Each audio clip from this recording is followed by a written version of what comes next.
Egunon guztioi, bienvenidos y bienvenidas a esta última... Egunon, ongi etorriak gaurko jardunaldiko azken zati honetara. Hasteko eskerrak eman naizkiet maila honetan dauden pertsona guztiei, gonbidapena onartu dutelako, beren esperientzia partekatzeko, eta dakizuen bezala mahai honetan hitz egingo dugu adimen artifizialaren aplikazioari buruz gizarte zerbitzuetan. Ikusi dugun bezala, eremu hori edo zelai hori oraindik esploratzeke dago, eta aukera izango dugu adibide zehatzak ezagutzeko. Ulertu ahal izan dezagun, zer nolako aukera ematen dituen tresna honek, teknologia honek, zerbitzu sozialak hobetzeko. Mahai honen helburuan aurkezpen bat egingo dugu, esperientziak ezagutuko ditugu, zer nolako esperientziak aurkeztu nahi dizkiguten mahai honetan, eta ikasketak, zer nolako gauzak ikasi dituzuen garapenean zehar. Gainera, nahiko genuke etorkizuneko ikuspegi bat egin, zer nolako papera izango du hemen artifizialak gizarte zerbitzuen emate horretan. Eta zer baino lehen aurkeztuko ditut gaur gurekin dauden pertsonak. Hemen Inigo Mijangos dugu, bera da beti on teleasistentzia zerbitzuko burua, berak aurkeztuko digu teleasistentzia prediktiboko zerbitzua. Erakunde hori eta adinberri erakundeak hortan ari dira orain. Helburua da modu goiztiarrean hautematea bakardade egoerak eta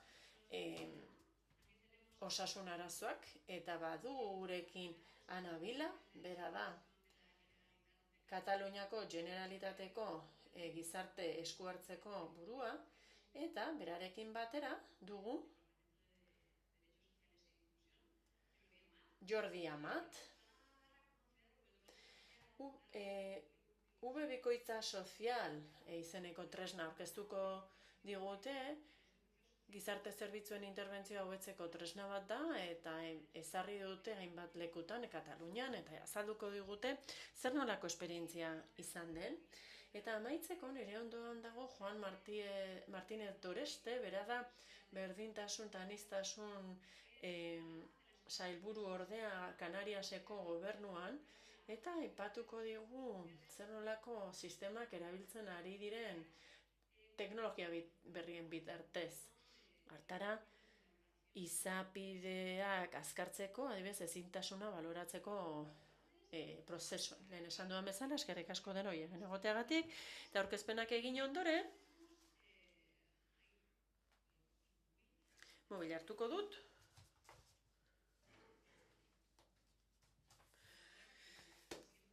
Ordua kontuan hartu behar dugu, kasu hauetan, mahai inguruetan denbora oso azkar joaten data.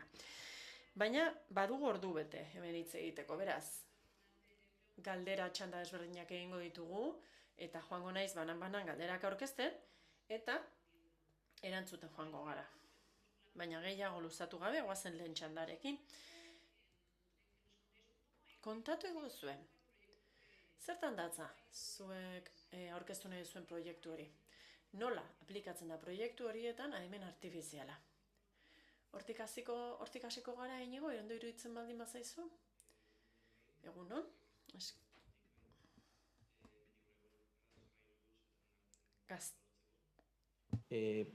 ¿Cómo se diga? ¿Qué es lo que nos ha traído hasta aquí? Zerk ekarri nago naino? Gure proiektua adinberriren eta Eusko Jaurlaritzaren arteko koordinazio zerbitzu bat da. Koordinazio proiektu baten emaitza da. Zer saiatu gara egiten? Teleasistentzia zerbitzu estandarra dugu batetik, Eusko Jaurlaritzak ematen duen zerbitzua, eta hori kombinatu dugu ekimen batekin ikusteko zer nolako berrikuntzak eta hobekuntzak sartu ditzakegun teknologia berrien bitartez. Proba pilotu bat egin dugu pertsona kopuru handi batekin, 200 bat erabiltzailerekin, beti honen 3000 erabiltzaile ditugu, eta Oarsoaldeko unibertsitatearekin batera lan egin dugu. Hor, hizkuntzak eta beste hainbat elementu kontuan hartuta, lagin adierazgarri bat aukeratzen saiatu gara, eta teknologia berrien aplikazioa probatzen saiatu gara eta emaitzak aztertzen. Nosotros empezar a Jordi, primero daros las gracias por haber... Eskerrik asko, gonbidapenagatik, eskerrik asko eta egun on denoi. Jordik aipatuko dizue esparrua, nik gizarte zerbitzuaren alorrean lan gehiago egiten dut, eta berak teknologien alorrean, berak azalduko dizue lehenbizi. Egunon. Ona etorri gara zuei azaltzera zer nolako esperientzia izan dugun adimen artifizialaren erabileran. Gu eraldaketa prozesu bat martxan jarri dugu alor digitalean, gure eskubide sozialen departamentuan, eta nik hemen badakit adimen artifizialari buruzari garela, baina nahiko nuke zertzela da bat eman. Hartu ditugu prozesu eta aplikazio guztiak gure sailekoak, eta astindu ditugu, eta horrela, datu guztiak leku berean sartu ditugu. Datuen hub deritzugu horri. Eta prozesu guztiak aztertu ditugu ikusteko sail guztietarako proiektu zeharkakoak egin ditzakegun ikusteko.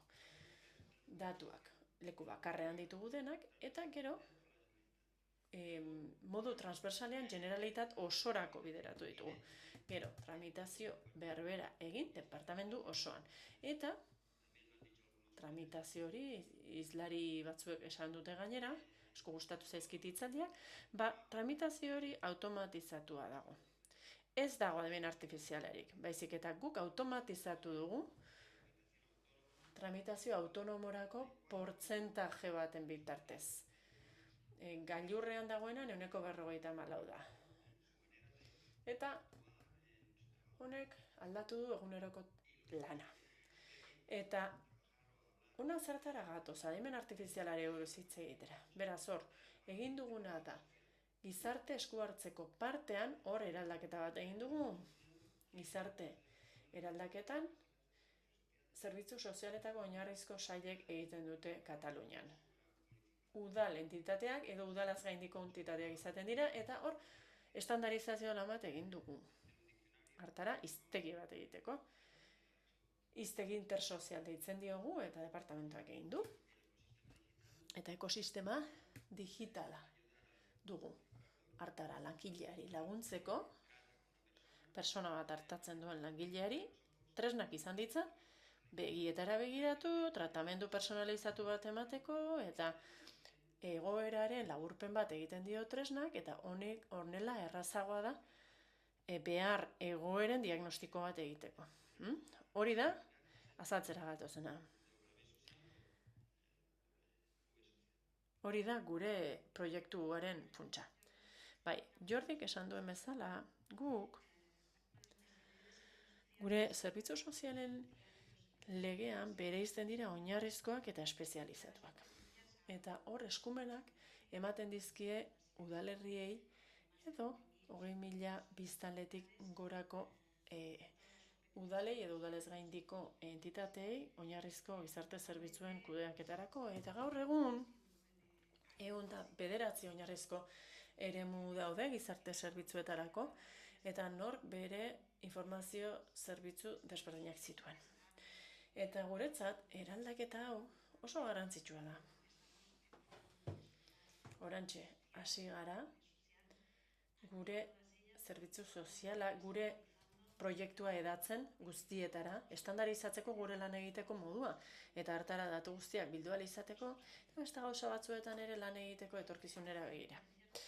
Adimen artifiziala aplikatu dugu, guk esku hartze hau, interbentzio hau, egingo dugu, ez dugu homogeneizatuko, baizik eta harmonizatu egingo dugu lurralde osoan, eta lehen elkarrizketan adibidez hitzordu badugunean pertsonarekin elkarrizketa bat egiten da, gero lanerako plan bat egiten da, eta gero prestazio jaso ditzake pertsona horrek, eta segimendua egiten da, eta gero baliabideen gestioa egiten da.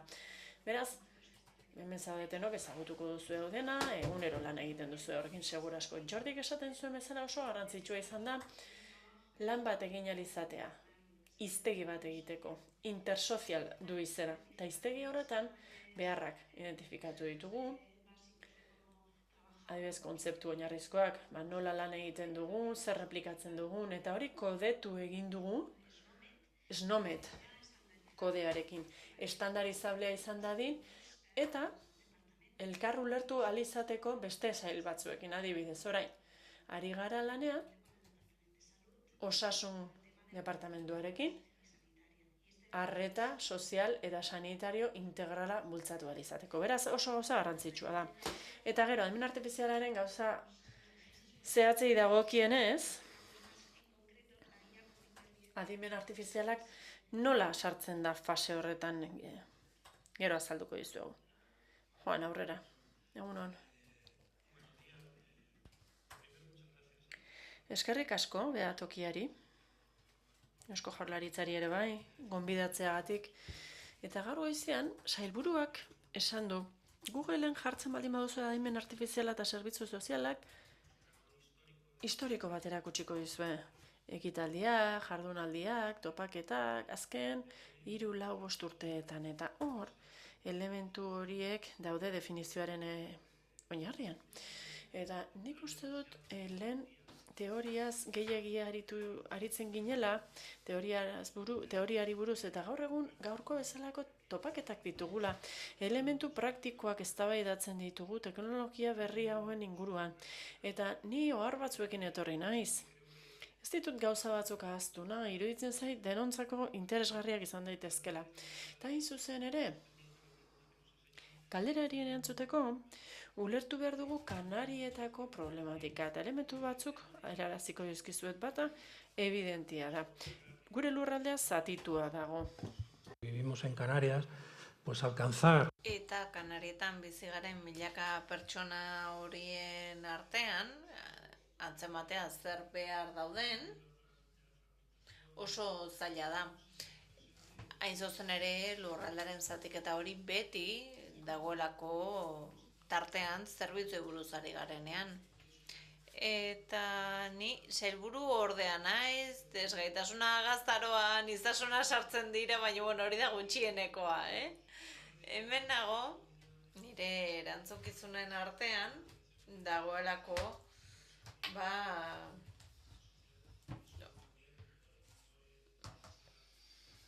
gizarte zerbitzuetako arlo guztiekin esku hartzea. Mendekotasuna, gazteria eta abar. Beraz, batetik lurraldea zatituta dugu, defizit handia dugu eta horrarik eta handi bat egin behar dugu, askotan egiten ez duguna, bai? Eta ez dugu esaten begira, bi arazo larri ditugu, batetik. Herritarrei berandu hartatzen diegu. Gure itxarote zerrendak badira benetan izugarriak. 3 eta 4 urte bitartean tardatu dezakegu eskaera bati erantzuteko. Desgaitasun graduen ebaloketaz ari naiz, Gobernura iritsi ginenean, adierazle horiek ikusi genituen eta noski planteamentua izan zen ea zer egin behar genuen horrekin hausteko. Gabezia oso handia dugu, eta hori da aipatu nahi nuen bigarren elementua. Eta hirugarrenik behar dugu ez daukagun zerbait. Eta bada, analisi gaitasuna hobetzea. Informazio hobea izan behar dugu. Herritarrek eskatzen duten lekua, aintzat hartu behar dugu, eta aintzat hartu behar dugu ere zer nolako zerbitzuak eskaini behar dizkiegun. Eta hori esan da, baditugu zenbait erronka. 3 dira, batetik badaukagu erronka normatiboa, hau da arauekin lotutakoa, arauak, dekretuak, prozedurak aldatu behar ditugu, bigarrena antolakuntzarekin lotuta dago, ez dugu ongi funtzionatzen. Eta gure antolamendua aldatu behar dugu, administrazioan zerbitzuako beto emateko, eta hirugarrena teknologikoa da. Eta adimen artifiziala baldin badago, jardunaldi honen titulan ni etzen notatzen, baina ni jatorriz ingenieri informatikoa naiz, baina bidean galdu egin nintzen, eta ulertzen dut adimen artifiziala beste osagai bat gehiago dela. Duela 15 urte nik Kataluniako teknologia enpresa baten lan egiten nuen, eta algoritmoak erabiltzen zituzten garai hartan. Eta matematikari espezialistek egiten zuten lana algoritmo horrekin, eta oso zaila zen zerbitzuak eskaintza algoritmo horiekin. Adimen artifiziala algoritmo haien bilakaera bat izan da, eta integrazio mekanismoetan sartu dira, eta horren irtenbide konplexua dira, baina bilakaera hutsa besterik ez da izan. Eta nire ez zait gustatzen hitz egitea adimen artifizialaz, badelako iaia agendako titulua dirudien zerbait, ez? Guk lan egiten dugu robotikarekin, analitika aurreratuarekin eta adimen artifizialarekin. 3 elementu horiek hartu genituen oinarrizkotzat gure garapen teknologikoetarako. Eta hori esan da, prozesuen automatizazioa hobetu behar dugu. Eta hori nola egiten da, teknologia horiek erabilita eta gauzak aldatuta. Eta aldatzeko arauak ditugu, antolamendua daukagu eta teknologia daukagu. 3 hori ez ziren aldatu behar zirenak. Arauetan zer egin dugu, aldizkari ofizialetan ikusiko duzue bi dekretu argitaratu ditugula. Azken urte eta erdi honetan. Azkenekoa iraila hasieran izan zen, desgaitasunaren dekretu berria. Zeinaren bitartez, ikusten baduzue eranskin horretan baude 35 bat orrialde eta bertan 110 gaixotasunen zerrenda badago. Eta baredi 8-8-2023ko irizpideen arabera dagoeneko gutxi gora berako balorazioaren harreman bat ezartzen da. Ez da behin betikoa, Eta basaten dut eranskin hori oinarrizkoa delako ulertzeko gero azalduko dudana. Horrez gain, mendekotasunaren dekretua ere atera dugu eta prozedura aldatu dugu. Lehen 2 bisitaldi egiten genituen etxeetara balorazioa egin ahal izateko. Eta pia egin aurretik bisita bat egin behar genion herritarrari, eta ondoren, bisitaldia egin ondoren balorazio egiten genuen eta berriro itzuli behar ginen. Orain bisitaldi bakarrarekin egiten da. Badira arauetan gertatutako aldaketak. Eta zer eragin izan du horrek? Edo non lortu dugu eragina aldaketa horiekin? Aldaketa horiekin guztiekin, desgaitasuna, mendekotasuna, adingabeak, adinekoak, hartatzen dituzten zerbitzuetan izan dugu eragin bat. Ezaki badakizu, baina Kanarietan arazo oso larria daukagu adingabeekin, ez soilik adingabe migratzaileekin, baina benetan badaukagu egoera izugarria. Eta duela urte batzuetatik hona, kezkatuta gaude adingabe batzuk zaintzen ari garelako, baina ez geneukan gaitasunik jakiteko zeintzu ziren benetan zituzten zaurgarritasunak, arriskoak eta beharrak. Eta lan egin dugu hobetzeko adingabe haur bakoitzaren atzean dagoen informazio hori guztia, Kanariako gobernuak zaintzen dituen bertako haurrak ere badaude tartean, soilik etorkinak, eta hala, hobekuntza batzuk egin ditugu teknologian ere, eta zeintzuk izan dira gakoak. Teknikoki lan egin dugu pilula batzuk garatzeko. Gure ikuspegi teknologikoa ez da izan teknologia proiektu handiena, ez da gutxiago ere. Nik hitz egin dut teknologiaz, baina azaldu zer pilula teknologiko garatu ditugun, lehen aipatu ditut pixka bat. Badauka adimen artifizialaren geruza hori, badauka robotikaren geruza hori, eta badauka analitika aurreratuaren geruza hori. 3 horiek hartu eta administrazio prozesuetan txertatu ditugu eskaeren kudeaketan, mendekotasun eskaeren eta desgaitasunen eta hiritartasunerako errentaren eskaeretan txertatu dugu. Guk Kanarietan errenta osagarri hori eskaintzen dugu estatukoa osatzeko.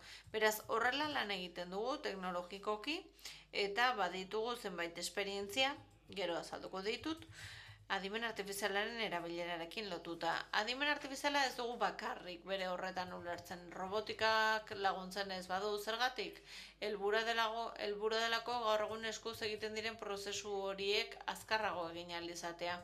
Adimen artifizialak ikas dezake, baina robotika bezalako osagai teknologikoa behar ditu urrats administratiboa diseinatu ahal izateko eta horrela azkartze hori lortu ahal izateko.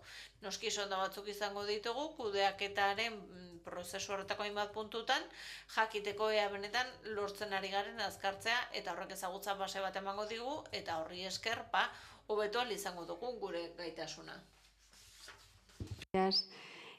Una vez ya avanzado un poco en... Esker, pixkat aurreratu dugu, ezta? Zertan diren, zuen proiektuak eta ekimenak, Zeintzuk izan dira ikasitako alderdi nagusiak? Zer ikusi duzue? Zer muga ikusi dituzue? Zer aukera? Zer ikusi duzue teknologiarekin harremanetan? Eta iruditzen zaizue honek aldatu dezakela guk kudeaketa ikusteko dugun modua? Por ir turnando, comencéis vosotros. A ver, nosotros en este proceso Zuek hasi nahi baduzu txandakatzeko. Bueno, gu orain bagaude zabaltzeko prozesu horretan, ezta? Lurraldean zabaltzen ari gara, eta ikasi duguna da elkarrekin lan egin behar dugula, bai? Ondoko lana egin behar dugula, eta alderdi funtzionalari ere errepalatu behar diogula. Eta oso talde ona egin dugu, talde misto bat eduki dugu, eta funtzionatu dugu ongi. Eta zuzendariekin batera ere lan egin dugu, bai, gizarte zerbitzuetako zuzendariekin batera, hau da erabiltzaileekin batera. Haiek gabe ez zen posible izango halako eraldaketa. Eraldaketa honek, bai, badu zerikusia teknologiarekin, baina batez ere aldaketaren kudeaketarekin du zerikusia esan bezala sistema ezberdina ditugu, eta batzen ari garen aldaketa honetan 3.000 profesional baino gehiago kasi beharko lukete beste modu batean lan egiten. Eta bikoitza sozialak beste modu batera funtzionatzen du. Beste modu batera egin behar da, eta adimen artifiziala batez ere elkarrizketan esku hartzen du profesionalak eta zerbitzua erabiliko dutenekin egiten den elkarrizketa horretan parte hartzen du. Eta gero egingo diren esku hartzeetan kontuan izan behar dugu gizarte langileak erabakitzen duela zer norabide hartuko duen, bai? Berak egingo du lanerako plana hori ikasi dugu dagoeneko. Horrez gain ere ikusi dugu benetako implikazio bat izan behar zuela zuzendaritza taldeak prozesuan. Bestela ez duelako funtzionatzen badakizue. Gauzak ez dira aurreteratzen, ez badago zuzendaritzaren esku hartzerik, bai, serio jarri behar dira hor, eta serio jartzen ez badira aldaketak ez dira egiten, bai?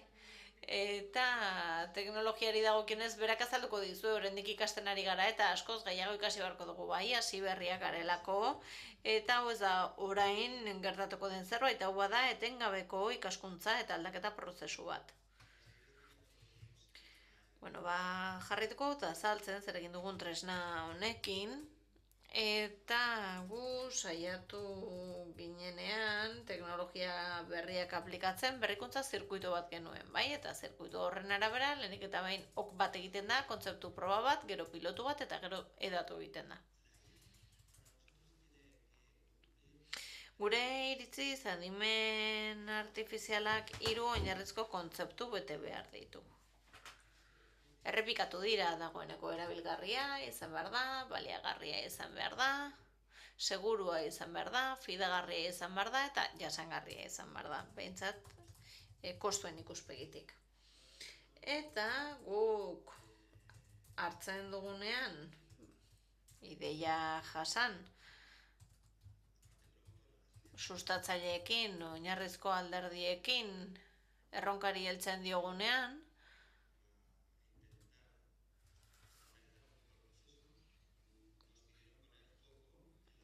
prozesua nolabait estandarizatzeaz gain eskatu ziguten elkarrizketan jar genezan arreta. Eta hor, hainbat gauza egin genituen. Eta hor, ikaskuntza adimen artifizialarekin lotuta, pieza batekin lotuta egon zen. Adimen artifizial sortzaile baten pieza bat erabili genuen, eta ark behar egoera detektatzen zituen. Hau da, badago, adimen artifizialeko pilula moduko bat. Eta hori sartu egiten dugu elkarrizketa fasean. Eta behar egoeren izegi guztiak kargatu diogunez, gizarte langileari laguntzen dio automatikoki detektatzen behar egoera horiek. Eta noski ez du erabakirik hartzen, ez da automatizatzen duen tresna bat, baizik eta jarduera errazten duen tresna bat. Gizarte langilearen efizientzia hobetzen du. Eta lan 2 adimen artifizial erabili genituen, open sourceko tresna bat erabili genuen, 170ko fidagarritasunarekin, baztertu egin genuen, adimen artifizial sortzaile bat erabili genuen, ChatGPT-en 4 edo 5 edo mini eredu horietan oinarrituta, eta efizientzia 90-95 ingurukoa da.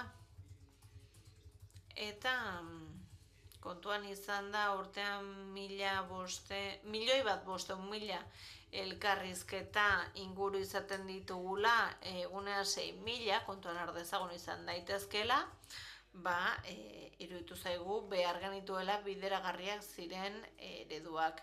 Itzulpen eta transkripzio zati hori dago batetik, eta bestetik badago transkripzioa egiten duen adimen artifizialaren parte hori. Audioa grabatu gabe, transkribatzea. Gizarte zerbitzuetara datorren horren transkripzioa egiten du. Abantaila da, itzuli egiten dugula, ofizialak ez diren hizkuntzetatik, zerbitzuetara joaten den jendeak askotan ez dituelako menderatzen, hizkuntza ofizialak eta izan behar ditu, edo senideak, edo lokutarioko norbait, edo gizarte zerbitzuetatik itzultzaile baten laguntza eskatu behar da, eta halako erronkak daude. Eta kasu horretan erabili dugu transkripzio laburpen eta itzulpen zerbitzu bat, eta hemen bidea bestelakoa izan zen. Adimen artifizial sortzaile bat erabili genuen eta bazartu egin genuen ez zelako bideragarria, eta open source ereduak erabili ditugu. Eta ulertzen dut beraiek ere pixka bat open source eredu ez hitz egiten zutela. Guk erabili dugu open source ereduekin, eta teknologikoki eredu hori guztiak gure cloudean dago, gure odeian dago, segurtasuna bermatzeko. Beraz, ikasitakoa da arazoak ebazteko kontzeptu probak egin behar direla, gero pilotuak, eta gero edatu egin behar dela eta zuzenketak aplikatu behar direla. Zu prozesu bat eraldatzen duzunean tresnera biltzen duenaren ondoan egon behar duzu tunin hori egiteko, doikuntza txiki horiek egiteko eta funtzionaltasuna hobetu ahal izateko. Eta beti gustatzen zait automatizazioa hitz egitea, eta kontzeptu orokor batera joko dut orain. Eta bada automatizazioa aplikatzeko administrazioan zuk aldatu behar duzula izapidetza egiten duenaren mentalitatea.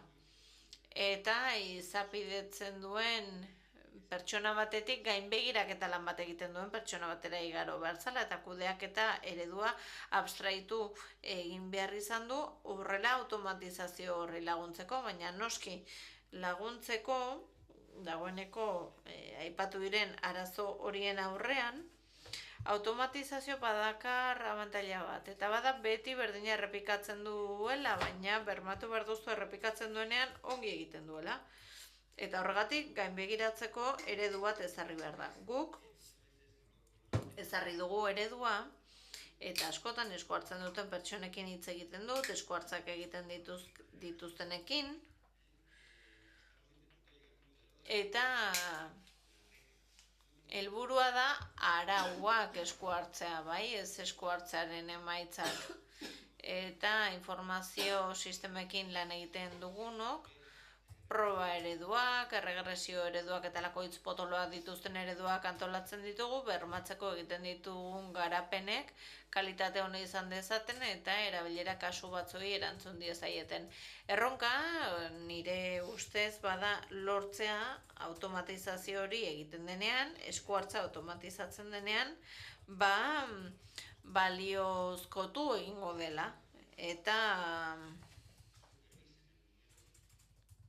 garrantzitsua da ere prestazioa esleitzeko eredua ikuskatzea, bai? Juan. Vamos a ver. Es que me has hecho pensar. Es que zer pentsatu eman didazu, baizuk niri ere. Y entonces voy cambiando todo el mensaje porque me vas provocando. Has hablado de tramitadores y intervención general. Izapidetza, esku hartzeak, gai potoloa dira. Galdetu iguzu ea zer ikasi dugun. Lehenik eta behin, Moduloetan oinarritutako ikuspegi estrategiko batekin lan egin dugu. Eta hor daude good winsa, kontzeptu arazoak, eta niri etzai gustatzen soilik kontzeptu probaz hitz egitea, bai? Guk benetan lehen esan dudan hori egin edugolako, ez? Halako pilulatxoak landu nahi ditugu, eta pilulatxo horiek txertatu nahi ditugu eskaera prozesuan. Eta garrantzitsua da... He notado algo. Ahora. Y me ha dejado de zumbar el oído y luego pasa. Bai, antzeman dut, itzali dela mikrofonoa. Hau egiten dugu, pertsonei ematen zaizkien zerbitzu horiek hobetzeko, baina hobekuntza horiek egiteko lehenik eta behin aldaketak egin behar ditugu administrazio barruan. Izapidetzaileak, hau da langile publiko horiek, funtzionario horiek daude kate horretan eskara sartzen denetik eta zerbitzak kudeatzen den arte, beraiek dira ez zuzen ere egiten ari garen honen onura jasoko dutenak, bai? Eta proiektuekin guztiekin ikasi dugu, haiei esker eraiki dezakegula ikuspegi orokor bat pertsonen ingurukan. 360 gradukoa gezurra badirudi ere, gure lurraldean, eta seguru beste askotan ere gertatzen dela, gure lurraldean ez geneukan pertsonen ikuspegi osatu hori, ez geneukan pertsona erdigunean, bai? Gizarte zerbitzuaren araberakoa zen geneukan ikuspegi hori. Mendekotasunean sartzen bat zen, geneukan bere problematikaren ikuspegi bat. Mendekotasun gradu bat esleitzearekin lotuta egongo zen. Desgaitasunagatik sartuko bat zen, soilik hortik ikusiko genuke. Desgaitasunaren balorazioaren ikuspegitik, baina baditugu milaka pertsona badutenak mendekotasun gradu bat, baina badaukatenak aitortuta desgaitasun gradu bat, eta herritar baten problematika sozial guztia ezagutzea gizarte zerbitzuetan beharrezkoa da. Eta hori lortu dezakegu hau bezalako proiektuen bitartez, eta gure kasuan erabiltzen ari garen teknologiak erabilita. Joan den ostegunean, Kanariasko gobernuak kontratu publiko bat argitaratu zuen kontratazio plataforman, eta bertan eskatzen genuen pilula garatzea, robotika analitika aurreratu eta adimen artifiziala txertatuz mendekotasun eta Kanarietako errenta osagarriaren prozesuetan. Eta adierazten ari naizen guztia plegu horretan jasota dago. Eta abenduaren 31 arte jarri dugu epea. Helburua, hobetzea gure erantzuteko denbora horiek, itxarote zerrenda 0ra jaitsi ahal izateko, mendekotasunaren kasuan, desgaitasunaren kasuan, erronka oso handia da. 45.000 espediente baino gehiago ditugulako une honetan desgaitasunaren balorazio baten zain. Hori da erronka eta hori da ikasi behar duguna, eta argi daukagu arauetan antolakuntzan eta teknologian aldaketak egitea benetan lortu dezakegula gure helburua. Eta guretzat hori guztiz estrategikoa da. Eta Iñigo, en el caso de... Eta Iñigo, prebentziozko urruneko asistentziaren kasuan, zer ikasi duzu hilabete hauetan zehar? También Jordi en su momento y Juan. Bueno, Jordik eta Juanek aipatutakora itzuliko naiz pixka bat, ez? Garrantzitsua da aipatzea zer zegoen lehen automatizazioaren kasuan, eta gu 2011tik prozesu asko automatizatuta genituen urrutiko asistentzia bada teknologizatuen dagoen prestazioetako bat esango nuke, bai? Botoia sakatzen duzu, alarma jotzen du eta arreta eskaintzen da. Beraz, hor irisgarritasuna izan da funtsezkoa askoz proba gehiago ditugu, beste teknologiak erabilita. Baina guretzat erabakigarria da pertsona batek botoi bat sakatzeko duen erraztasun hori, hila edo bizikoa izan daiteke. Alexa robota, bestelako robota probatu ditugu, Alexa deitu seme-alabei Alexa hori naiz, baina botoi bat bezalakorik ez dago, bai? Askoz ere irisgarriagoa da, ez duzulako ere hitz egiteko gaitasuna izan behar. Eta beti erabilgarritasuna eta segurtasuna bermatu behar ditugu. Eta horretarako botoi bat da erabilgarrienetakoa eta seguruenetakoa. Eta urruneko asistentzian guk egunean 1000 dei inguru jasotzen ditugu, era guztietakoak, eta 3000 bat egiten ditugu. Beraz, datuei dagokienez aberastasuna handia da. eta dei horietan esan bezala badentariko deiak ditugu, larrialdi sozialak, larrialdi medikoak, bakardadearekin lotutakoak ere baditugu. Eta guretzat interoperabilitatea gako da, eta lehen aipatu da. 2011tik ari gara lanean honetan, gure departamentuan, eta interoperabilitate hori dugu SOS deiakekin, Osakidetzarekin eta larrialdi zerbitzuarekin. Dei hori egiten da, automatikoki jasotzen dute, eta unean bertan jasotzen dute pertsonaren informazio guztia, bai? Badakite, zer aktibatu behar den suhiltzaileak, osasun langileak, hori guztia badaukagu. Baina batez ere interoperabilitatean ikasten dugu gero eta gehiago. Eta badakigu garrantzitsua dela informazioa partekatzea ekosistema osoan zaintzari dagokionez adibidez.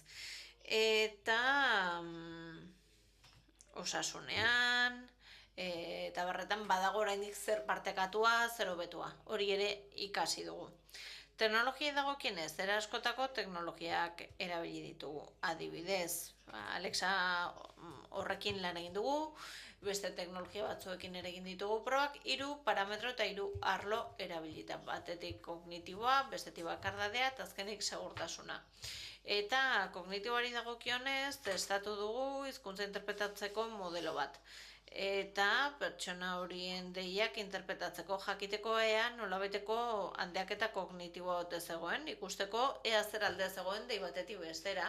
Pertsona batzuei deitu egin behar diegu, 7 egunean behin, beste batzuei 2 hilean behin, balorazio bat egiten dugu, ikusten dugu zer behar duten, deia jasotzeko, jarraipen bat egiteko.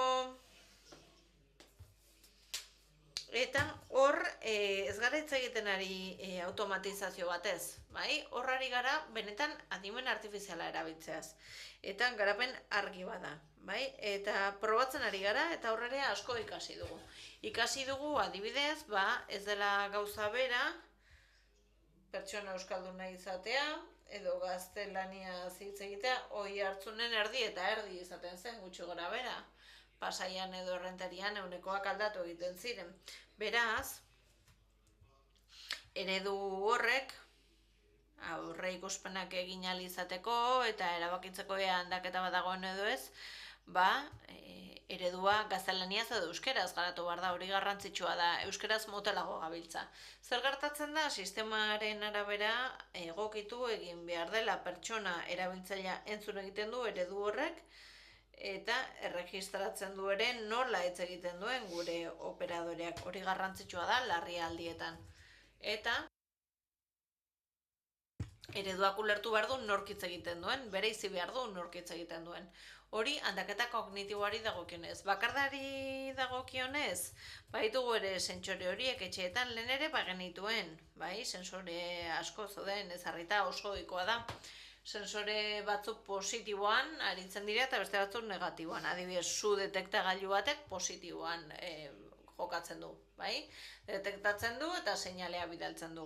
Edo erorikoak detektatzeko sentsore gauza bera positiboan egiten dutelan. Beste batzuek aldiz negatiboan egiten dute, seinalerik ez badago adibidez, hozkailua irekitzeko sentsorea normalean gutxienez egunean behin erabiltzen duzu hozkailua, edo komuna egunean behin erabiltzen duzu gutxienez. Seinalerik ez badago, aktibatzen da eta orduan jarduketa bat jartzen da martxan. Zer ikasi dugu? Sentsorikak laguntzen digula aurre ikuspenak egiten eta prebentzioan, batez ere bakarria dauden pertsonen kasuan, etxerik beste ateratzen ez direnen kasuan, edo ohean denbora asko ematen duten pertsonen kasuan, hor, hainbat eta hainbat ramalkulu jar ditzakegu etxeetan, ikus dezakegu ea noiz pizten den argia, noiz irekitzen duen hozkailua. Jakin dezakegu ea egon gelan dagoen edo logelan egin dugu, eta jakin dezakegu noiz kozinatzen duen, noiz pizten duen uro beroa. Sentsoreak milaka gauzetan jar ditzakegu, baina gero horren hartzean dago ea gehiagi sartzen ari garen ala ez, eta nor jasotzen dituen datu horiek, bai? Eta ezin duzu imaginatu zenbat kezkatzen diren seme-alabak informatuta egon nahi dute, baina noski erabiltzaileak ere kontuan hartu behar ditugu. Demagun goizeko 3:00etan erori dela emakume hori eta esaten diozu dituko dien norbeti, ez deitu alabari bihar lana dauka eta Eta izu, berari egin behar diogu jaramentu horrengo egunean, alabak kejatu egiten zaizu. Ama erori da, ez didazu abisatu, bai bainuzke, erabiltzaileari entzun behar diogu. Eta kasu honetan gauza bera gertatzen da. Teknologia asko dago, sentsorika hori guztia dago, baina badaude ere aplikazioak jarraipen bat egitea albidetzen dutena, baina hor zer neurritan ari gara intrusiboegiak izaten. Hori ikasi dugu adibidez. Eta ur eta gas isuriak, ke isuriak detektatzeko seksore dauden bezala, erabili ditzakegu prebentzioan laguntzen duten bestelako sentsoreak. Adimen artifizialak lagun gaitzake hori guztia uzartzen, eta nik ezar dezaket, denbora jakin baten barruan ez bada aktibatu sentsorea edo ezakitzen bider aktibatu ez bada, zerbait egin behar dugula. Ezakik gehiagin luzatu nahi zen. Ez, azkeneko erronda bat egingo dugu. Eta malabarak eginda, etorkizunari buruz galdetuko dizuet. Nola ikusten duzue, eta zuen iritzi zer egin izango dute adimen artifizialak eta tresna hauek zerbitzuen kalitatearen hobekuntzan. Ikusi dugu informazio asko dagoeneko bilduta zegoela, analisi aurreratu horretan. Eta agian bazen falta zen parte hori, ez da?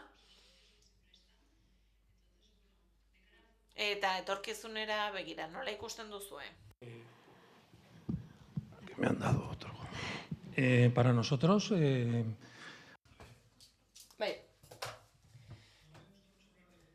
Etorkizunari buruz hitz egiteatzat gehiago gustatzen, pentsatu behar dugu, ari garela arazoak konpontzen epe motz eta labur eta ertainean eta orainaldirako.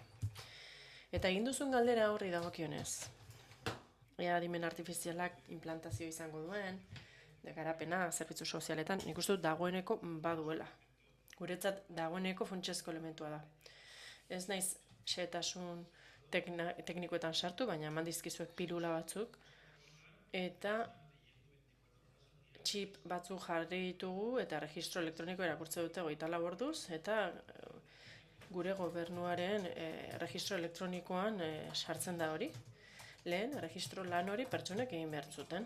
Eta orain, egiten dugu tramitatzaileekin.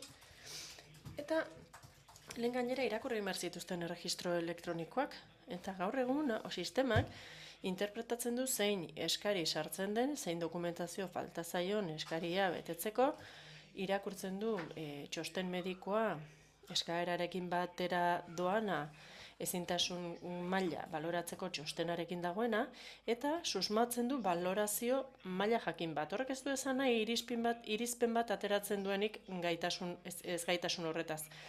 Eta beraz, informazio horren arabera aurreratzen du izapide prozesuaren parte bat.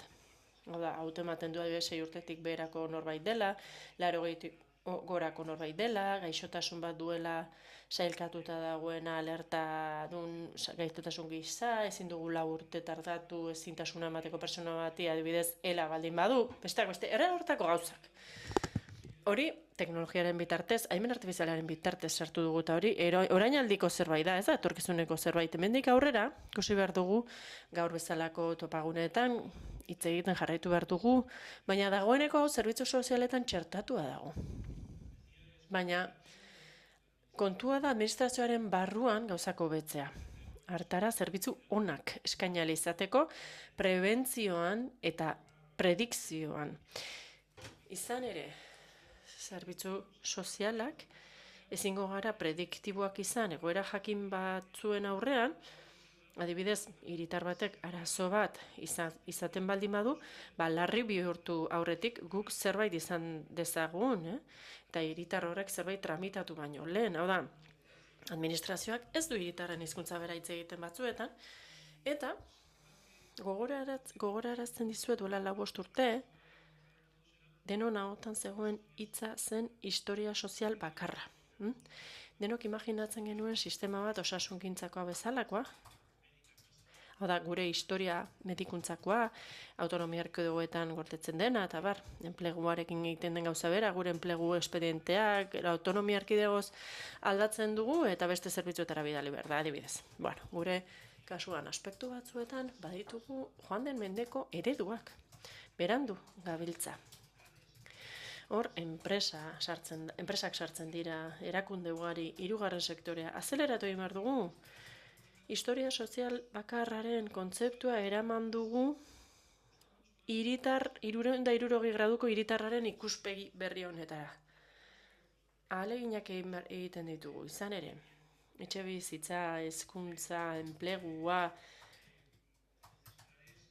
beharrak, era guztietako beharrak, egon daitezkeen administrazio publikoan, informazio hori dena, bateratzen baldin badugu, 360 graduko ikuspegia real bat izango dugu, eta ez bakarrik zerbitzu sozialetan, baizik eta beste edozein administrazioetan ere interaktuatu ahal izango dugu, gizarte zerbitzu espezifiko zein publikoetan. Eta Kanarietako kasuan bezala, etorkizunari buruz hitz egitea esaten dizuen ez zaidala gustatzen, baina berehalako etorkizunari buruz bai. Gu ari gara kontzeptu bat eraikitzen, oso kontzeptu berritzailea da. Teknologia, araudia, antolaketa aipatu dizuet, gu ari gara datu espazio bat antolatzen, zerbitzu sozialei buruzko. Ezakitak izuen, datu espazioa da maila europarrean definitu den zerbait. Badu araudi espezifiko bat, Europakoa. Hartara, datuen deskonpartimentalizazioa bultzatzeko. Datuak bereizita ditugu, konpartimendu horiek izaten dira itxiak, eta guk nahi duguna da informazio guztia iristea datuen espazio horietara. Guk gure datu espazioa ari gara sortzen gizarte zerbitzuetarako, eta oso gauza berritzailea da. Gizarte zerbitzuetarako berrikuntza hub ere garatu dugu, eta paraleloan hori gari gara martxan jartzen, eta horri denari esker, zerbitzu pila bat berriak jarriko ditugu martxan, produktu osagarri pila bat, ez bakarrik administrazioan, baizik eta hor, gizarte zerbitzuen garapenean parte hartzen duten guztiekin batera lan egingo dugu. Hartara, gizarte zerbitzu egoki batzuk eskaintzeko hiritarren beharrei egokituta. Horixe da gure helburua. Zer ongi egiten ez garen hori bere onera ekarri nahi dugu eta eskaintzen diren zerbitzuak hobetu nahi ditugu, hori da epe laburrera dugun ikuspegia. Nigo, zuek. Etorkizunera begira, etorkizun hurbilera begira. Erronketako bat, hemen aipatzen ari ginen neurrian pentsatzen ari nintzen.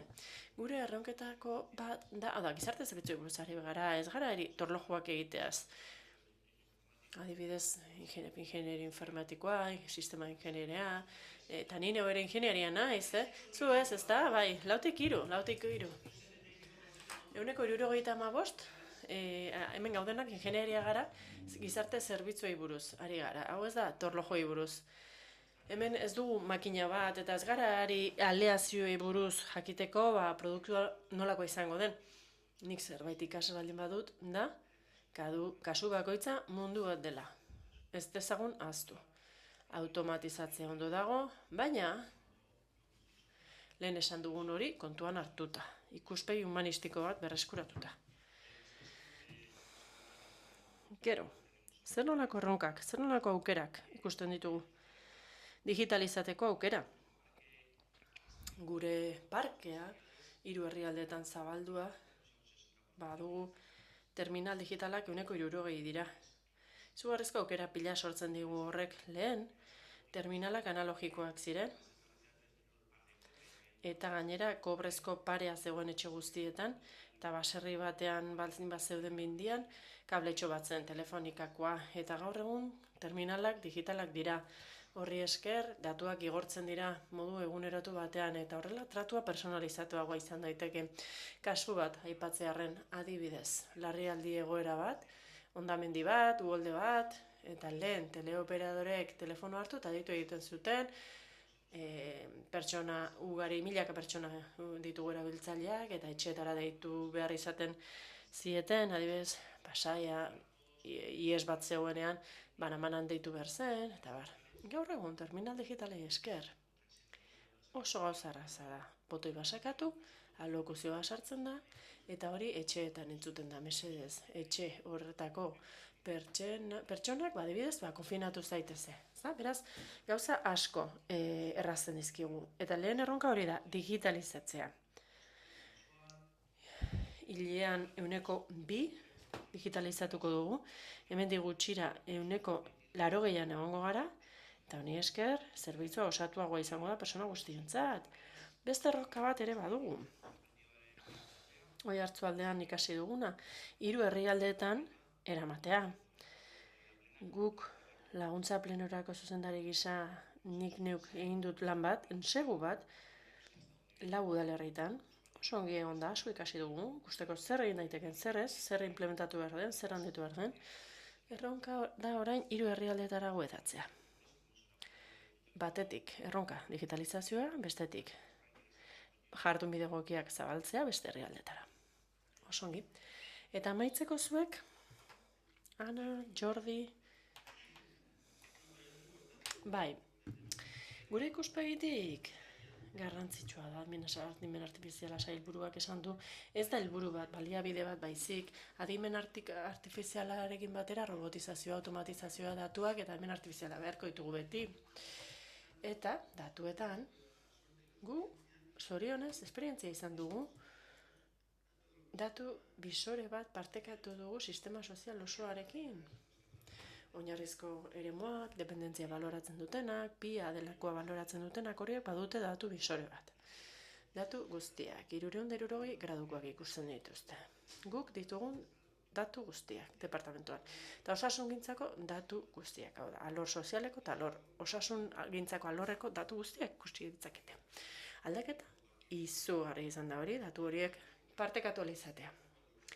Aldaketa handia izango da, datu horiek partekatzen ditugunean hiritarrekin ere. Eta datuekin jarraituz.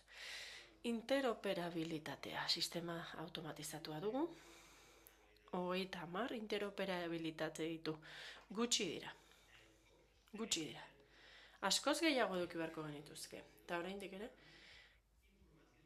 hiritarrari eskatzen dizkigu informazioak administrazioak badituenean. Eta administrazioak borrokatu beharko luke hori lortzeko. Ez dute zer txarrik esaten, Ez moztu, hori da. Interoperabilitateak esaten nuen bezala askoz gehiago eduki beharko genituzke. Eta berriz ere definitu beharko genituzke legeak eta arauak, prestazioak emateko baldintzak ezartzen dituztenak besteak beste hartara, erraz kalkulatu izan dezagun, erraz berrikusi ditzakegun, gure lan asko zailtzen baitu horrek aitorpen, erantzun pizunpeko aitorpenak behar ditugu, aitorpen sinatuak, eta bar. Guk, zerbitzu efizientea eman nahi baldin badugu, langile publikoai erraztasunak eman behar baldin badizkiegu, erraztasunak eman behar ditugu. Batez be, interoperabilitatea hobetu behar dugu. Justizia alorrarekin, hezkuntza alorrarekin.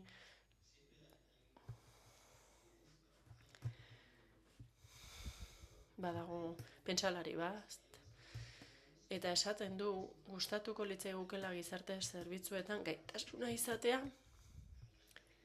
Adibidez, ogasunak dituen datu guztiak izan ditzala. Haiek badituzte gure datuak kobratzeko, baina gero ez zerbitzuak emateko. Tira. Interoperabilitateak. Datuei dagokienez, atzean gaude gizarte zerbitzuetan guk orain suerte izango dugu. Datu erdi anonimizatuak izango ditugu, erdi anonimizatutako datuak pertsonei buruz, baina korrelazio bat izango dugu alor sozialaren eta osasungintza alorraren artean. Datu horiek kalitate altua badute, eta prozesuak pasatzen dituzte, printzipioz onak dira, hori urrezko zerbait izango da.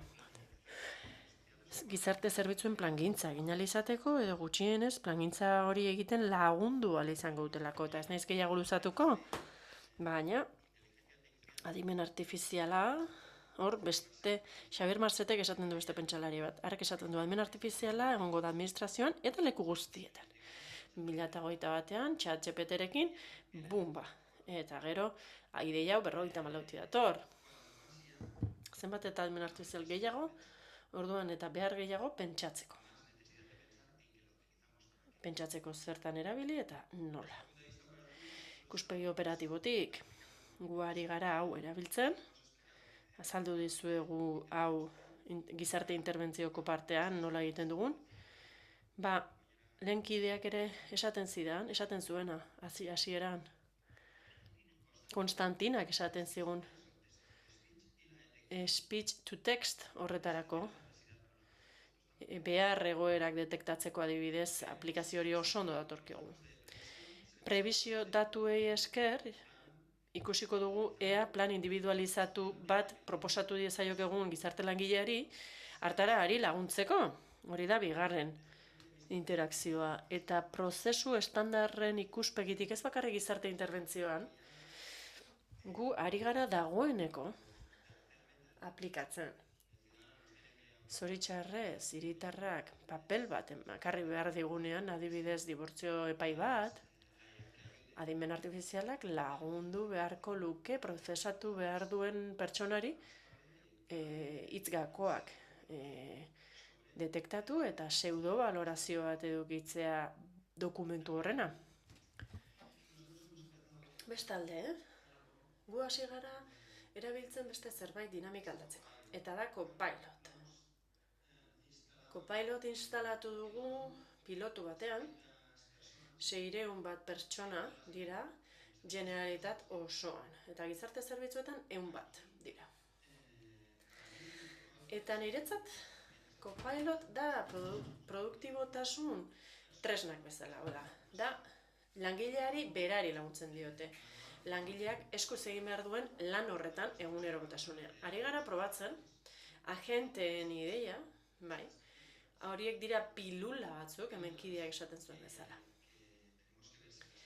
Pilula horiek sortzen dituzte erabiltzaileek beraiek, segun eta zein gaitasun dute soluzioak sortzeko, antolakuntzarako, eta agenteen plataforma bat edukial izango genituzke, agente horiek partekatzeko. Zer esan nahi dut? Zer da agente bat? Adibidez, agente batek egiaztatu beharko luke, adibidez, inspekzio bat zuzena dela ez. Edo beste agente batek aukera eman beharko luke inspekzio plan bat anonimizatzeko eta ulertzeko hartara edo zeinek ulertu ala izan dezan. Adibidez, inspekzio aktak. Agente bat izan daiteke espezialista tramitazioan, adibidez, familia ugarien tituluak tramitatzeko hartara errazteko arreta hori. Hiritarrentzako norbait berria iristen baldin bada, ikasketa askar bat behar baldin badu, edo adibidez lehen deia, lehen arreta momentua gertatzen den horretan, askoz eraginkorrago izan dadin. Beraz, bulego batean hartatzen zaituzte, telefonoz hartatzen zaituzte, eta hau dena espezialistak sortzen du, nolabait esateko. Horiek dira guk orain esku hartan ditugun adibide betako batzuk, baina pentsa ezagun ondo denok, Erronkei buruz ari garela, etorkizunari buruz ari garela, lehen Jordiri esaten nion. Guk hiztegi bat sortu dugu. Baina beharrak aldakorra dira. Ikusi duzue. Geroz eta konplexuagoak dira eta etengabe aldatzen dira. Beraz, oinarri hau dugu orain, gizarte langileak, gizarte hezitzaileak, zerbitzu sozialetako buruak, hori edukiko du, baina mantendu egin behar dugu.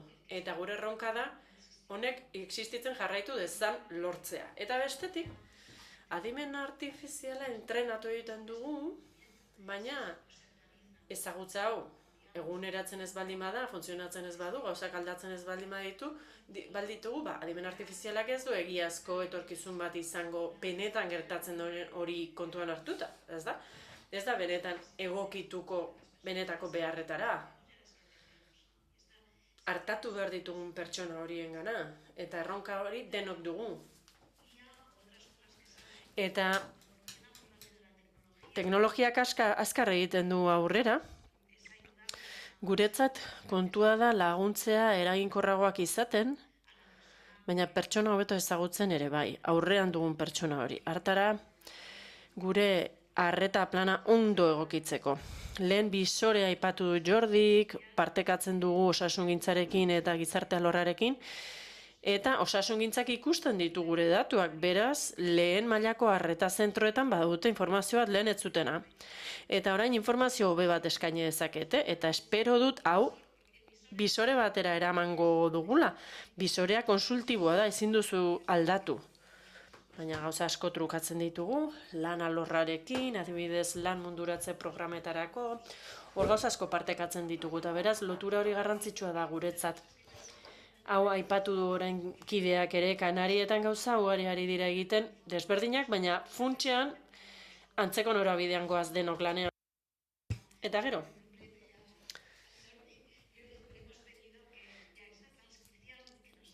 egin digute transkripzioa eta itzulpena egin dugun bitartean, eta zeinu hizkuntzan ere egin beharko lukete itzulpen hori. Ezintasun guztia dituzten pertsonei ere kontuan hartu behar ditugu eta. Bai, agendan idatzia du berak, guk erronka jartzen dizkiogu etengabe, beharrak etengabe aldatzen direlako, hau ez da berria, baina hori izan nahi dugu. Hartara, adimen artifizialak lagundu gaitzan, denok lagundu gaitzan, eta denon arteko ezberdintasuna gainditzeko balio dezan. Eskerrik asko, ez da gutxi. Bai, adimen artifiziala gure aliatu izatea ez da gauza txikia, edo oro har teknologia zerbitzu hobe bat eskaintzeko, azken batean eta jendearen edo hiritargoaren beharrei ondo erantzuteko. Ez dakit, eskerrik asko. Baduzue azken aipamenik edo? Bai, Anak esaten zuen horren harira, gertatzen zaigu batzuetan, pertsona batzuek ez dute gaitasunik hitz egiteko, eta horiekin teleasistentzia zerbitzua eman behar dugu. Nola egiten dugu? Nola lortzen dugu pertsona horiek zerbitzuak erabiltzea, pertsona horiek ulertzea? Adibidez, piktogramekin lan egiten dugu. Beharra dute, sakatzen diote, botoi bati edo besteari eskatzen digute adibidez, gauzetako bat da. Guk pertsona bat edukitzea, zeinuen hizkuntzako interpretazioa egiteko, haiekin hitz egin ahal izan dugu. Oso ondo dago.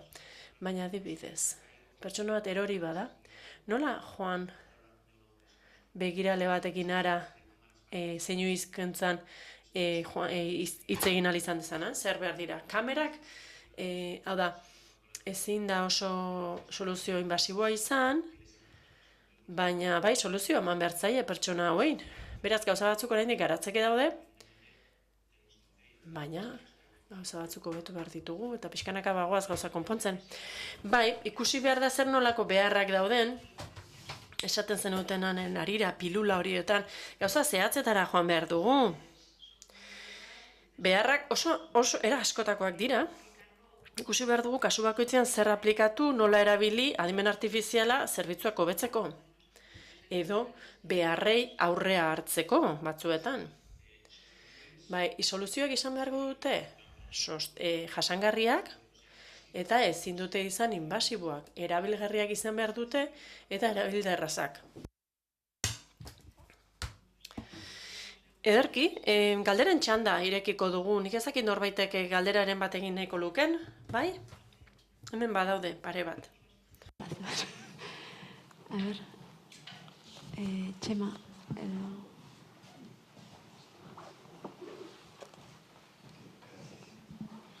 Sí, ya. Buenos días y muchísimas gracias. Egunon, eskerrik asko saio honengatik. Hemen ikusten ari gara zerin beharrezko dan hemen egotea, ikusi zer nolako gaiak atera diren, ezta? Ni gai bat landu nahiko nuke. Eta ondo ulertu nazazue. Esperientziagatik galdetzen dizuet.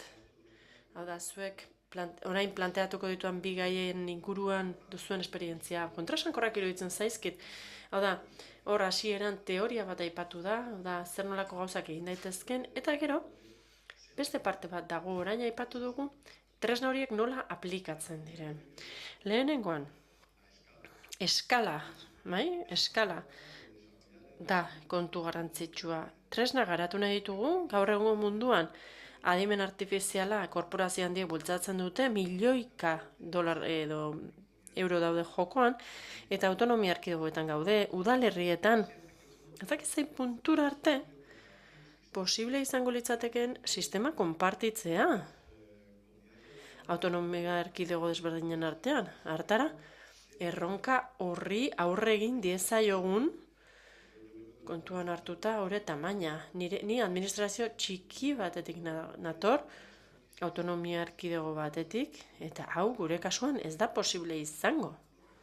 Ez dugu baliabiderik izango, hau dena angaratzeko, eta moduren batean egin beharko dugu. Bigarrenik, gizarte zerbitzuen tamaina horrei esker, gauzak egitea zaila da.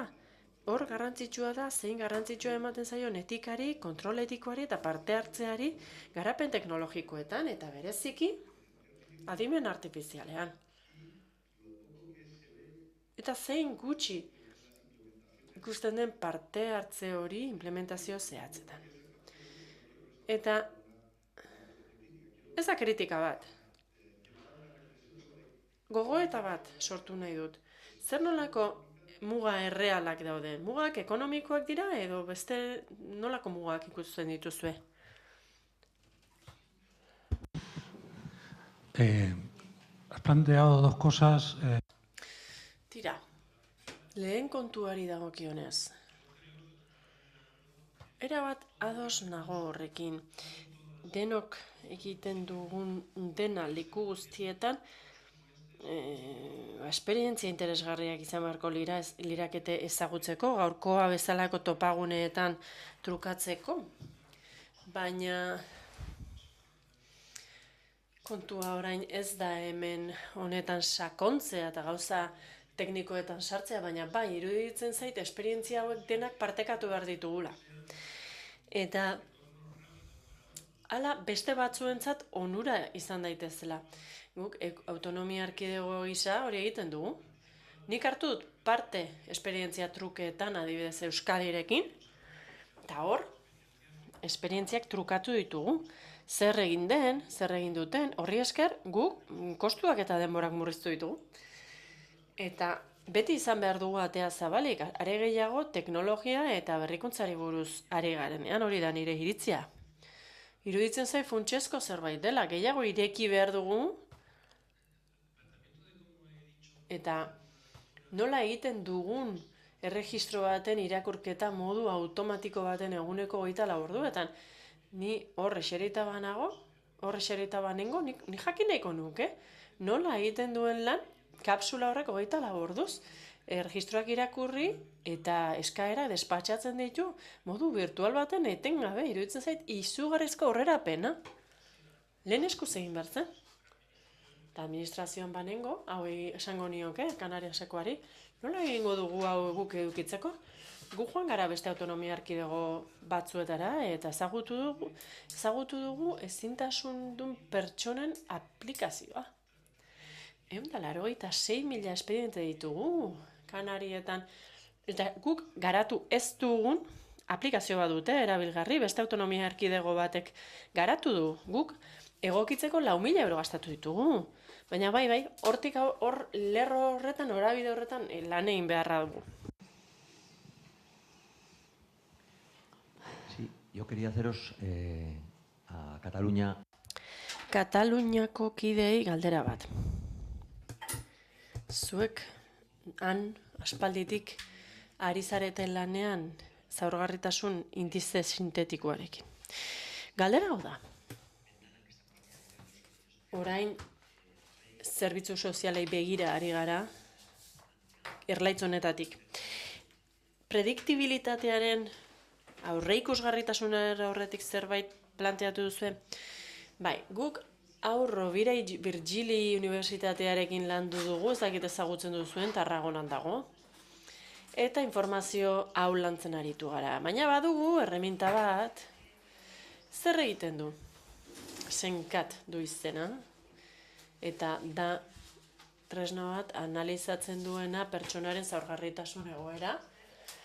Eta aspektu desberdinak analizatzen ditu. Tresna hori dago V bikoitza sozial proiektuaren barruan. Beraz, aipatu dizuedan bezala, egin dugu intersozialistegia eta horrekin batera badugu beste tresna hori. Hartara, gizarte langileak ikusi dezake zein gaitasunetan dagoen hobeto pertsona hori, beste zein alorretan dabilen okerrago, eta hori dena prozesu berean sartzen da. Eta guk horri eman diogu garrantzia, tresna hori oso zuzenean lotuta zegoen pertsonarekin. Datu analisi prediktiboa da beste erronka bat, gure autonomia erkidegoan badugun erronka bat. Orain hasi garaik datu osatuak edukitzen, datu sozialak, lehen Kanarietako kideak esaten zuen hori, ezta? Hau da, zerbitzu sozialetako datuak txertatu ditugu, oinarrizko alorretakoak, eta gure datuak ere txertatu ditugu, da ezintasuna, mendekotasuna, adin txikikoak, prestazioak, hori dena. Hori komunitateak kudeatzen zuen, eta ikuspegi horretatik, hemendik aurrera ikusiko dugu datu horiek nola lantzen ditugun, ereduak prediktiboagoak izan daitezen, eta Jordik esaten zuen bezala plangintzak egiteko. Orain arte, ez genuen kalitatezko daturik, ez zeuden konpaktatuak, ez zeuden harmonizatuak eta landuak. Hola, buenas. Kaixo. Tira, nik gogoeta bat partekatu nahiko nuke. Eta tartean galdera bat badago zuretzat. Ni zerbitzu sozialetatik nator. Eta zorionak eman edizkizu eta oso inspiratzailea izan da. Hori da gure erronka handia, ez da? Bestela ezin dugu bizira nolabait esateko. Baina terminologia hori erabat barneratua duzuela ikusten dut, adibidez hiztegia ere baduzue, eta hor aipatzen dituzue agendeak, izapidatzaileak, automatizazioa, integrazioa, eta honek pentsara izi, pixkat gauzak badaudela arriskuan, ez? Hor, presentzia, akonpainamendua, horiek dira gure muina, ez da, iruditzen zait, ezakit, horiek direla laguntza virtual horren onura jaso behar dutenak, ez da? Transkribatzea, laburtzea, horrelako atazak dira aurreztu behar direnak, ez da? Hau da, aholku bat jaso dezakete diagnostikoa nola egin jakiteko errazago, bai? Baina nola lortu duzue beste parte hori, parte harremanen partea, hain garrantzitsua dena, benetan horregon dadin, gizarte akonpainamenduaren parte diren harreman horiek, nola kuadratu duzue, nola orekatu duzue aurrerapen hori, aldaketa hori beste alor horrekin? Antolamenduaren alorrarekin eta lanbidearekin.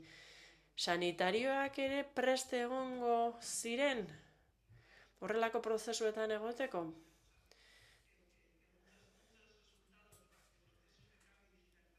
Digitalizazioa eta aldaketa prozesuen emaitza diren prozesu askotan, hor, bai, gertatzen da aurreikuspen bat, ez da? Segurasko ez dugu ondo azaldu. Cuesta un poco, no, cuesta un poco. Zaila da, azaltzea, gainera denbora gutxirekin, ez da? Gonbidatuta zaudete, dena den gertutik ezagutzera. Esango nuke kontrakoa dela. Guk egin duguna da, batez ere lehenengo zati horretan jartzea, adimen artifiziala, baina elkarrizketa, hor dago, zu baduzu harremana, pertsona horrekin, eta denbora gehiago duzu ez dituzulako oharrak hartu behar. Eta egin behar duzuna da transkripzio bat eta laburpen bat, eta zuk hori dagoeneko baduzunez, zu baituzu oinarrizko jarraibide batzuk. Esaten dizu, begira pertsona honek, ezakit arazo ekonomikoa dietela esaten badu, behar ekonomikoak, edo familiako beharrak, edo mendekotasun posiblea. zu badaukazu, odei batean, aukera horien guztien bilduma bat. Eta gero zuk erantzi ezakezu bertan jaso ez dena, bai? Dena ez dagolako jaso, eta baina zuk badaukazu hori dagoeneko eginda, eta gero daukazu prestazioen katalogo hori, eta hori dira guk sortu ditugunak, eta dira zerbitzu sozial bakoitza duena. Guk ulertzen dugu bakoitzak kudeatzen duela udal mailan, bai? Udal batzuk izango dituzte, etxeko laguntza zerbitzuak, otorda barrenatzen dituztenak, eta beste batzuk ez dute edukiko halako zerbitzurik. Beraz hori ere, egokitu egiten da zorro bakoitzera, eta zu plangintza hori egiten duzu, baina arreta egiten duen pertsonak egiten du aldaketa hori, baina hasiera batetik laguntzen dizu, gainera itzule egiten dizu, etortzen bazaizu, katalana edo gaztelania ez dakien norbait, edo ingelesa edo gehiago ezagutzen dugun beste hizkuntzaren bat, egiten dizu momentuan. Beraz, hor, arreta jartzen duzu zure beharretan. No estamos trabajando juntos. Elkarrekin lan egiten dugu eta lehen, demagun, mendekotasunarekin gertatzen zen. Osasun gai bat irezten zen eta esaten zen, baina mendekotasuna eskatu duzu eta adinekoak agien ez dakiz azeri buruz ari zaren, ezta? Berazuk dagoeneko badakizu hori, badakizu zer gradutan duen, eta beste modu batean lan egin dezakezu beraiekin. Eta guk, gaixotasun kroniko bat duen pertsona bat baldin badugu, adibidez, gizartelakilak ere badaki, eta badakigu ere, hitz egin dezakegula, horri buruz, baterako esku hartzak egiten ditugunean, hori ere garrantzitsua da, ez? Elkarrekin lan egin ahal izatea. Oso gaizkia azaldu dugu, egia da. Eta tresnaren funtzionaltasuna ez nuen zehaztu nahi, eztabaidari heldu nahi niolako, baina ikuspegia hoxe da. Protagonismoa ematea, gizarte langileari eta begiratu ahal izatea begietara. Herritarrari, orduan, makinak itzuli eta transkribatu eta identifikatu egiten dizu bere kontakizunaren arabera, eta arderatu egiten du gu prestatutako hiztegi horrekin eta koloretan jartzen dizu. Bi posiziotan fidagarritasunaren arabera, detekzioen fidagarritasunaren arabera. Hortik abiatuta, hor ja amaitzen da adimen artifiziala. Eta esan bezala etorkizuneko erronkei begira, agian beste urrats batzuetan ere jar dezakegu, baina printzipioz hor amaitzen da. Beraz, gizarte langileak hautatzen du zer egoera, zer behar landu nahi dituen bere irizpidearen arabera, eta elkarrizketa ere bere irizpideen arabera egingo du, bere eskarmentuen arabera. Eta diagnostiko bakoitzak badauka zeharkako katalogo bat. Eta bertan daude, eskain daitezken zerbitzu eta prestazioak, eta hor zuk hautatzen duzu zer eman diezaiokezun. Eta erantzi dezakezu nahi duzuna. Eta beste urrats bat harago joan da, tresna horrek kalkulatu dezake ea pertsona hori gai den edo pertsona horrek jaso ahal izango duen prestazio hori. Probabilitate bat kalkulatzen du eta katalogoak badauka formula desnormalizatu bat eta horrek ezartzen du zerbete behar duzun prestazio hori eskatu ahal izateko. Baina hori bada laguntzeko informazioa, gerozuk erabakitzen duzu zer proposatzen diozun. Azken hori ez da adimen artifiziala, azken hori bada automatizazioa. Elkarrizketa egin baino lehen, zuk elkarrizketa prestatzen duzu, kontuan izan da informazio guztia, 360 gradu hori dituzu. Informazio guztia, oinarrizko arloetako informazioa biltzen ari gara, informazio asko dugu eta bisore zoragarria ditugu. Eta, bisore horietan informazioa multzikatuta dugu. Etxeko egoera, genero indarkeria, hainbat egoera ditugu, osasun egoera, egoera ekonomikoa, eta abar. Eta informazio hori datuen jabetik hartzen da. Datuen jaba, ez du gehiago azalduko, baina datuen jabak badauka sentinela bat, jagole bat, eta datuen iraungitze dataren arabera bildu egiten du informazioa, interoperabilitate horietatik. Zenbat eta gehiago edukia bian, orduan eta hobeto. Horrela informazioa eguneratuta izan dezakezue. Lehen 5.000 paper eskatu behar zen dituzten, zuen lan egin ahal izateko, hori esaten diate zuen lankideak Katalunian.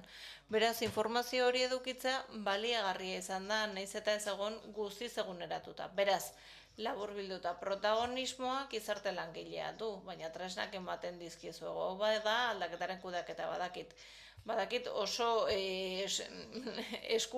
eskulanen zaleak zaretela, ikasi dut ere. Baina guk tresnak ematen dizkizuegu zuen lana errazteko ondokoak, bestelako diagnostikoak egin ez ditzan, zuen baimenarekin eskeniko nola egiten dut bai, baina besteak ez du horrela egiten. Beraz, ordena pixka bat dakar ere, eta beste oinarrizko arlo bat balitz, pentsa ez da, beraz saiatzen gara homogenizazio bat sortzen. Baina arretaz zugan dago tresnak ez baizu balio ematen, ez goaz ondo. Egiten duguna guztia zentzuzkoa delako batez ere herritarrari balio ematen badio eta zuk zerbitzu ematen baduzu. Beraz, zuri balio eman behar dizu. Yo, si me permites, te explico cómo hacemos en lo que es en Euskadi, en Teleasistencia en Betion. Azalduko dizut Euskadin zer egiten dugu. Betionen erabiltzaile orok aldez aurreko bisita bat izaten dugu, ebaluatzeko zer realitate soziofamiliar duen. Etxeko egoera ebaluatzeko, oztopo arkitektonikoa dauden ala ez, jakiteko, animalia dauden ala ez, sukaldatzen duen ala ez jakiteko, gasukaldea duen ala ez jakiteko. Datu horiek gero algoritmoarekin uzartzen dira eta gomendatzen da ea zer gailu erabili behar den, baina erabakitzen duena da pertsona, adimen artifizialak gomendio bat egiten dio. Baina erdigunean dagoena erabakiak hartzen bada erabiltzailea eta bada zerbitzuko langilea. Bera gomendituko diolako zer duen eskura eta adostuko dute. Nosotros nos llegan las solicitudes de alta con una fecha. Guk alta eskaerak data jakin batzuekin jasotzen ditugu, erregistroarekin eta barrekin eta badaukagu programa logistikoak pertsonak herrialdeetan banatzeko eta programa hori gomendatzen dizu. Osongi mapatzen du gainera, koloren arabera eta lehentasunen arabera. Mapatzen du non egon den gizarte langilea, non egon da teknikaria eta horrela ibilbidea optimizatu dezakegu. Eta horrela hartatzen ditugu, lehenik eta behin premia handiena dutenak.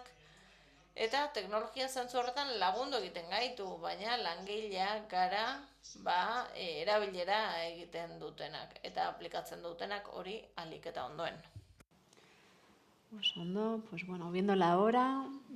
Ordua ikusita, maitutzat, emango dugu mai inguruan, mila esker guztioi eta espero dut inspiratzailea izango zela, gaurko goiza, eta gogoetarako emango digula. Mila esker.